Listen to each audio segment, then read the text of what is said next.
more thing for me to unbox or look at today, and that is the Deck of Many Things and the Deck of Many Fates.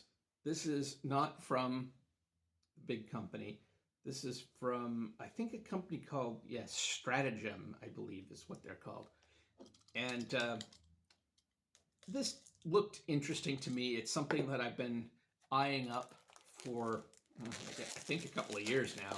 It's been on my radar, and I just once in a while will look at it and think about it, and I finally decided to take the plunge because it's pretty inexpensive to purchase. Not a bad little box. And for folks who've been in the hobby for a long time, especially if you know much about, little instructions, how to use, etc., etc. If you know much about Dungeons and Dragons, you've probably heard about the Deck of Many Things. And you've probably heard it referenced, almost with fear and trepidation as,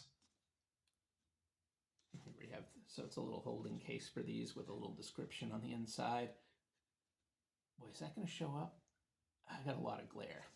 Anyway, but it's referenced a lot of times as a game-breaking magic item, essentially. And I get it. It's something that very much is made for a real chaos factor, a disrupting factor. And some of the things that have been in it traditionally, from what I understand, can really shake things up, can really change the balance of a party, of a game, can send things in a different direction. And that's weird, and I understand. But I kind of like that. And I like it not in every game. That's not how I would run every game. But Dungeon Crawl Classics, which is what I typically run if I'm running anything in the ballpark of Dungeons and Dragons, this is the closest thing that I would be interested in actually playing or running, frankly. And having played, I believe, every edition of Dungeons and Dragons with the exception of 4th edition, and believe me, that's not the one that's going to win me over. I don't enjoy Dungeons and Dragons, but I enjoy DCC for capturing what Dungeons and Dragons should be, in my opinion. It's not the kind of game I always want to play, but when I want to play it, this is great.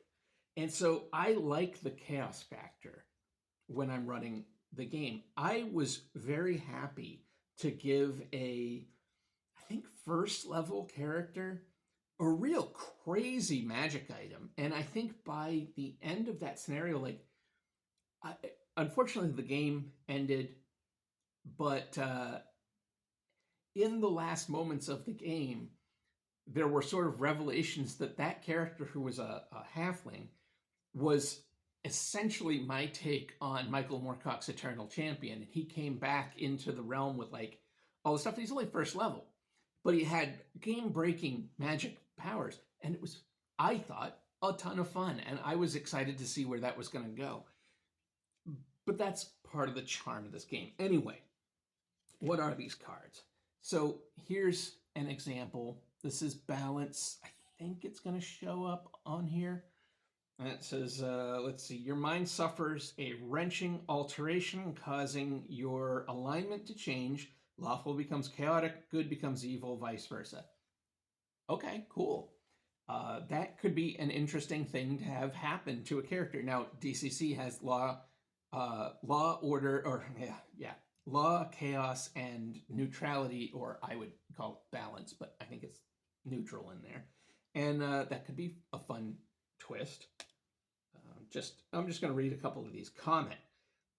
You must single-handedly defeat the next foes you encounter. If you do, gain a level. Wow. That's really cool. You are cursed. Permanently take -2 penalty on saving throws. Yeesh.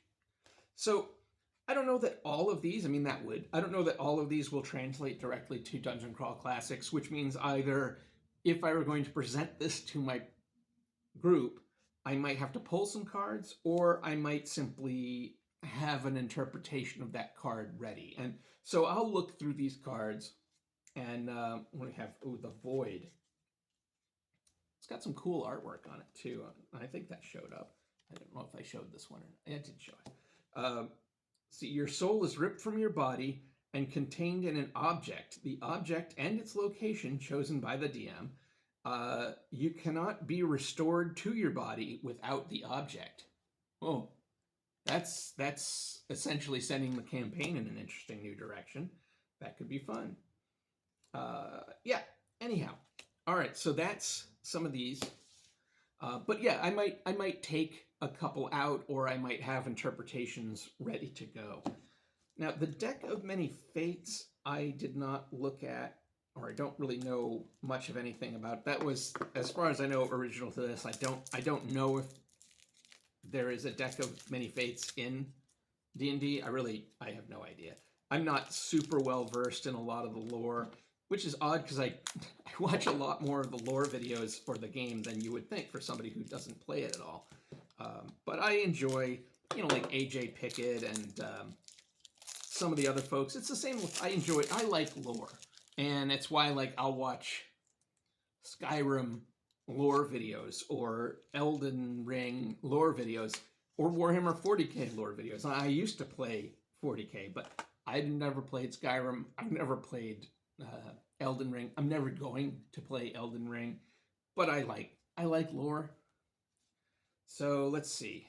These are I don't know if I showed off the back of these cards. Are they the same? Yeah, they're pretty much, I think, the same. So let's see.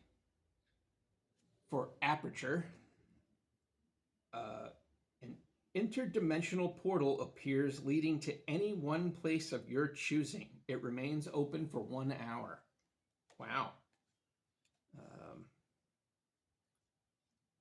Let's see. American Wolves. Your party is hunted by a pack of 16 wolves. Well, okay then. Or Mercian wolves. I can't even read. I read that as American. I thought it was some kind of joke, but no. There's a Minotaur card. Oh, a Doppelganger card. This card comes to life as an identical version of you, including skills, memories, and equipment, except with the opposite alignment. Okay. Shroud. You instantly lose all memories of your past. You retain all skills, levels, and abilities. You may only recover your memories through a wish or divine intervention. That's rough. I could see, with divine intervention, I could see that as being part if you wanted to get to a temple where you could make the right offering or something. That one, I don't even want to call it game breaking. That might just be annoying for the players. So use with caution. Spire. Choose a skill. You gain +2 to all checks using that skill. You gain proficiency in this skill if you did not already have it. Draw again. Oh, okay.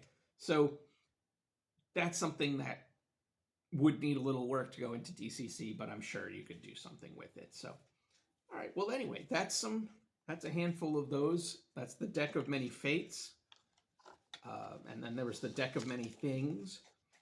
And I know that there is, I think it's basically a Game Master facing product, the Deck of Many Friends and Foes, which I am tempted by because it comes with a bunch of decent looking cardboard, the 2D minis, and might be handy just to have, I don't know, NPCs are just one of those things where sometimes you want to either come up with them on the fly, you need something interesting, or while you're prepping a scenario, sometimes a little bit of random chance can help to inspire you into doing something more interesting. So we'll see.